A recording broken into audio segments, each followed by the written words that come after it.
I'm Adam, pastor of youth ministry here at Ninth and Oak Baptist Church, and this is Devotionables, brief devotions for busy people. So in Devotionables, we're going through Jesus' final week.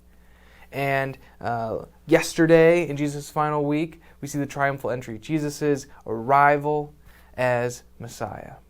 And now today, we're going to look at his second day. We're going to see Jesus do something unexpected, something you wouldn't quite think Jesus should do on his final week. But what we see is these actions are immensely important. These actions show Jesus' pronouncement of judgment on Israel, on God's people, and really their unfaithfulness to him. So, our story begins. Jesus goes out, he's hungry with the disciples. He sees a fig tree out in the distance. And the author tells us, Mark tells us in chapter 11:13 that it's not the season for figs. Jesus knows it's not the season for figs. There's no reason for Jesus to expect figs to be on this tree. And when there's not, Jesus curses this tree. He says, "May no one ever eat fruit from you again." Okay, what's going on here, Jesus? If I'm the disciples, I'm like, all right, Jesus is having one of those days. No one mess with him. Can someone please just get this guy a fig? What's going on? No, this is not. It's unexpected from Jesus. Let's keep going. We're going to come back to this, but let's keep going. What's Jesus' next actions? Well, they come to Jerusalem and they enter the temple. And the temple's busy. Things are going on. And Jesus stops everything forcibly. He starts flipping tables. Money's flying everywhere. Pigeons are flying everywhere. He stops production in its tracks. And he tells the people no more. He's teaching them. We see in verse 17, "Is it not written, 'My house shall be called a house of prayer for the nations,' but you have made it a den of robbers." And of course, the chief priests and the scribes, they hear this. They don't like this. They want to now go get Jesus, but Jesus leaves. Again, you're sitting here thinking, Jesus, what's going on? What are you doing?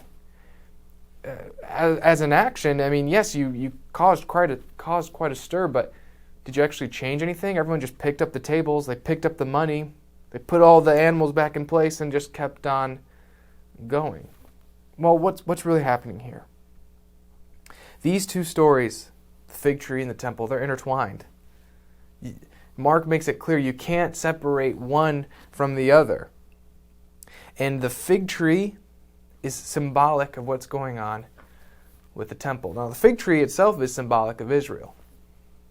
It's common in the Old Testament to see Israel be alluded to as a fig tree.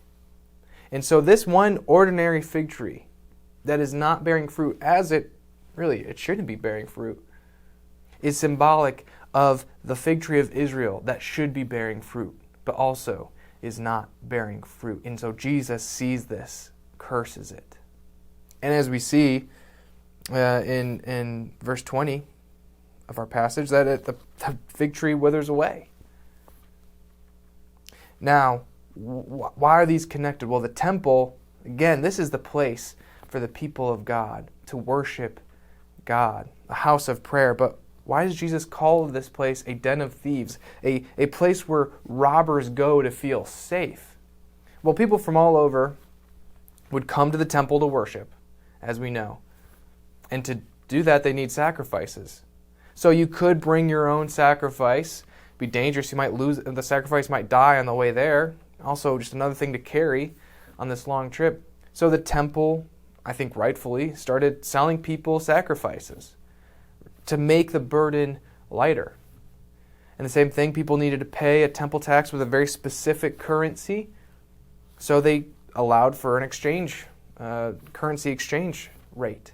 Now, the problem is, what began to happen is the prices of these sacrifices became exorbitant. The temple was making tons of money off of sacrifices. The exchange rate was completely unfair. It started making tons of money off of the exchange rate. Really, they were stealing from people wanting to come and worship God.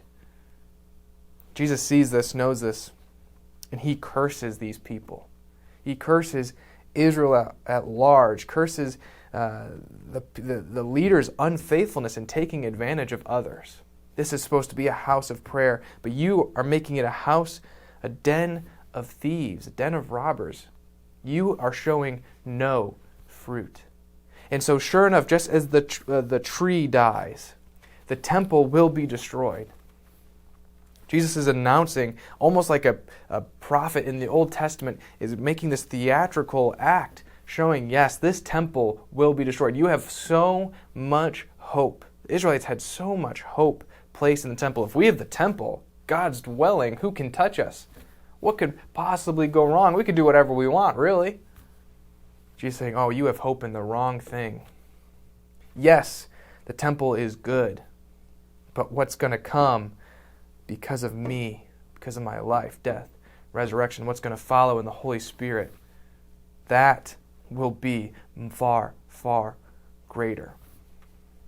Of course, that is much more than what is told in the story. What's told in the story is clear. Israel, you are being unfaithful.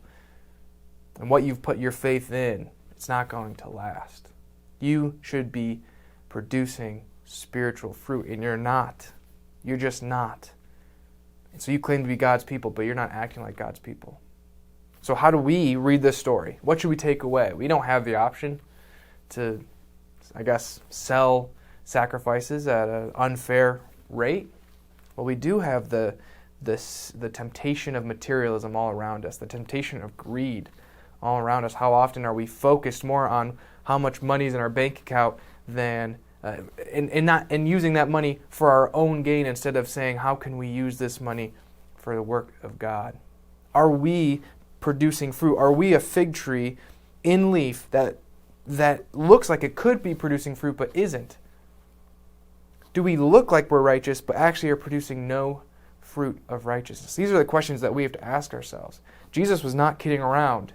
He made it a point to do this on his final week for a reason. This is serious to God. So may it be serious for us as well. Thank you for listening. Have a great day.